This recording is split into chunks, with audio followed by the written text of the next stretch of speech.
여러분 반갑습니다. JJ 리더입니다. 금일 2022년 9월 28일장이 마감이 됐습니다. 자, 오늘도 우리 시장은 또다시 저점을 이탈을 하면서 급락을 해버렸습니다. 코스피가 마이너스 2.45% 하락 마감했고요. 코스닥이 마이너스 3.47% 하락하면서 마감이 됐습니다. 계속되는 하락의 연속이고요. 거의 뭐 장대 음봉이 저점을 이탈을 하는 모습 이후에 한 3개 정도 만들어지는 것 같은데 그럼에도 불구하고 아직까지 이 저점에 대한 어떤 기술적인 시그널이 나오지 않고 있기 때문에 철저하게 당연히 뭐 시장은 관망을 해야 되는 상황이고 미국 시장 같은 경우 어제 조금 갭상승으로 출발을 하면서 반등 시도를 했는데 결국에는 반등을 하질 못하고 다시 또 저점을 이탈을 하는 모습이 만들어졌죠. 다우하고 S&P 500이 또다시 저점을 깨고 내려갔고요. 나스닥은 아직 전저점을 이탈을 하지 않고 있는 모습이죠. 뭐 상대적으로 그래도 버텨주는 모습이긴 하지만 이게 오히려 더 큰 좀 화근을 불러올 수도 있어요. 왜냐하면은 지금 시장에서 전혀 호재거리가 없다라고 말씀을 드렸고 계속되는 악재만 출현되는 상황에서 만약에 나스닥이 전저점을 이탈을 하는 장대 음봉이 만들어진다면 오히려 이 시장 충격을 더 크게 만들 수 있는 그런 상황이 벌어질 수도 있거든요. 그래서 지금 나스닥이 버텨주는 게 꼭 좋은 것만은 아니다. 물론 반등에 성공을 해서 양봉 캔들을 뽑아주면서 위쪽으로 상승을 한다면 천만다행이겠지만 반대로 이제 저점이 이탈이 나온다면 시장 충격이 좀 나올 수 있다. 글로벌 시장에 충격을 줄 수 있다. 좀 이렇게 생각이 됩니다. 그래서 나스닥이 어떻게 저점을 지켜주는지 이탈을 하는지의 모습 꼭 좀 주의 깊게 확인을 해야 된다라는 부분 다시 한번 좀 말씀을 드리고요. 자, 바로 오늘 시장 특징주 살펴보고 우리 시장 좀 보도록 하겠습니다. 자, 저는 오전에 한 종목 좀 대응을 했는데요. 뭐 그렇게 크게 의미 있는 매매는 아니었습니다. 자, 코닉 오토메이션 매매를 좀 했는데요. 자, 워낙 뭐 대응할 만한 종목이 저는 눈에 보이지 않았기 때문에 이 종목도 사실 일봉상의 위치가 어제 상한가에 들어갔지만은 전혀 좋은 모습은 아니었거든요. 그래서 매매를 차라리 안 하는 게 낫었는데 그냥 조금 물량을 대응을 해봤고요. 자, 어제 상한가 들어가면서 이렇게 이제 좀 흔들었잖아요. 이렇게 상한가 이후에 풀렸던 자리 있죠. 예, 여기 근처에서 제가 좀 매수를 했어요. 여기서 매수를 해서 반등이 좀 나왔습니다. 그래서 저는 이제 추가적으로 좀 더 반등을 기대를 했는데 생각보다 약한 모습을 보여줘서 여기서 저는 이제 수익권에서 전량 매도하면서 마무리를 했습니다. 그랬더니 시장이 또 급락이 떨어지면서 이 종목도 같이 좀 하락을 했죠. 뭐 저는 짧게 약수익을 좀 챙기고 마무리를 했고요. 자, 매매한 내역 좀 보도록 하겠습니다. 자, 여기서 이제 분할로 매수를 쭉 했죠. 그리고 나서 한 2.5% 정도 반등이 나왔어요, 이게.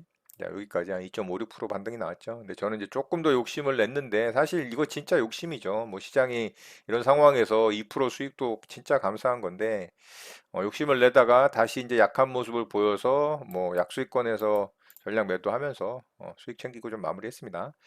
자, 이렇게 한 종목 좀 대응을 하고 시장이 또다시 저점을 이탈을 하면서 아래쪽으로 빠지는 모습을 보여줬기 때문에 저는 그냥 오전장 한 종목 대응하고 관망을 하면서 시장 마무리를 좀 했습니다. 자, 바로 오늘 특징주 좀 살펴보고 시장 좀 보도록 하겠습니다. 자, 유틸렉스부터 좀 보도록 하겠습니다. 자, 유틸렉스 상한가에 들어갔는데요. 이 종목도 거래대금도 최근 터진 거래대금에 비해서 약하고 당연히 이제 일봉상의 모습이 좋을 수가 없죠. 지금 시장 구간에서는. 그래서 일봉상의 모습도 좀 별로기 때문에 이 종목 좀 참고하는 정도 보면 좋을 것 같아요. 오늘 좀 이슈가 있었는데요. 앱비 엔티셀 미 FDA 희귀 의약품 승인 이슈가 좀 있었습니다. FDA 승인 이슈면은 평상시 같으면 굉장히 좋은 흐름을 보여줬을 것 같은데 뭐 좋은 흐름을 보여주긴 했죠. 근데 일봉상의 위치가 이제 좋은 흐름이 아니라는 겁니다. 자, 분봉상 급등이 나오면서 마감이 됐고요. 상한가를 한 번도 풀지 않았기 때문에 그런 부분은 뭐 나쁘진 않습니다. 그래서 내일 움직임 좀 살펴보는 정도 보면 좋을 것 같습니다. 자, 두 번째 종목 샘표 좀 보도록 하겠습니다.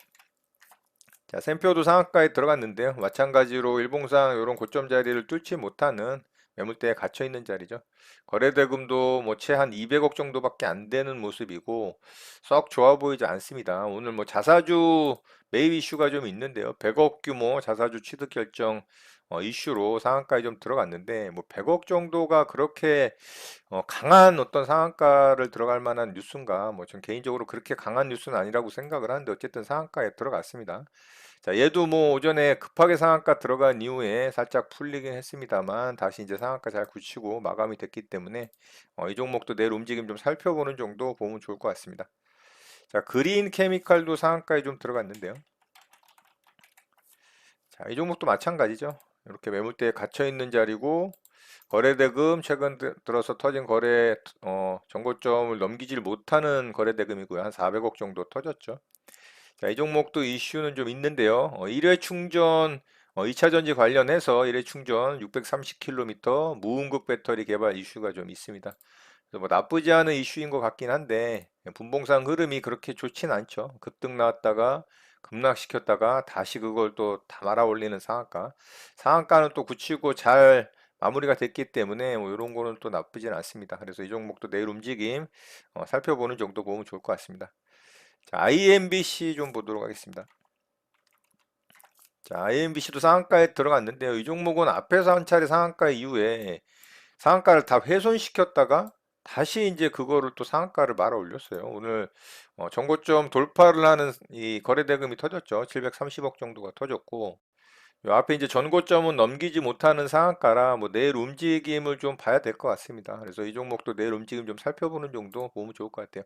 오후장에 진짜 뭐 들었다가 밑으로 꽂았다가 또 들었다가 흔들었다가 이거를 계속 반복하면서 상한가에 들어갔는데 물량을 뭐 터는 건지 모아가는 건지 알 수는 없습니다. 그래서 내일 움직임이 좀 중요하다라고 보고요. IMBC도 내일 움직임 좀 살펴보는 정도 보면 좋을 것 같습니다.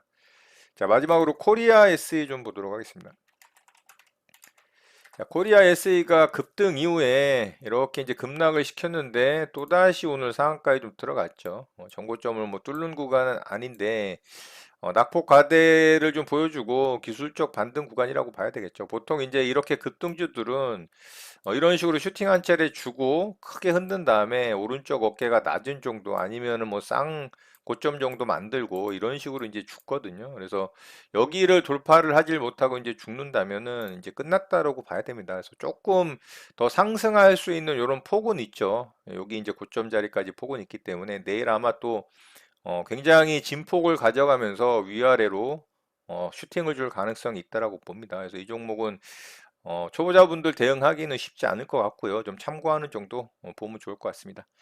자, 오늘 특징조 이렇게 마치도록 하고요. 바로 시장 좀 보도록 하겠습니다.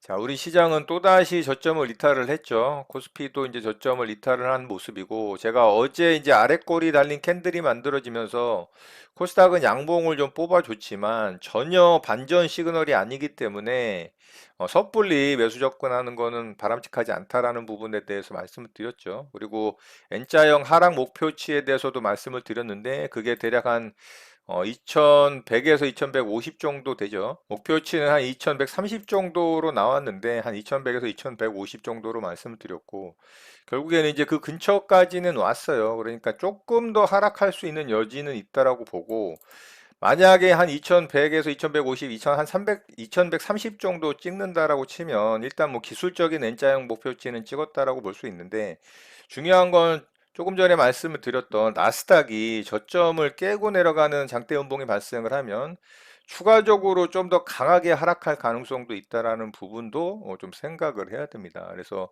전혀 뭐 시장에 호재성거리가 없는 상황에서 계속되는 악재 누적으로 반등의 힘을 발휘하지 못하는 시장이기 때문에 계속해서 이 오일선이 가파르게 내려오고 있는 이 각도와 더불어 매수 수급이 전혀 없는 상황이라면 쉽게 반등하지 못할 가능성이 좀 있다라고 봅니다. 그래서 확실하게 제가 반전 시그널이 나오는 캔들 확인되는 모습을 보여주기 전까지는 절대 좀 매수 접근은 하지 않는 게 좋다 이렇게 말씀을 드렸죠. 그래서 조금 뭐 높게 사더라도 확인하고 사는 게 좋다 이렇게 좀 말씀을 드렸었죠.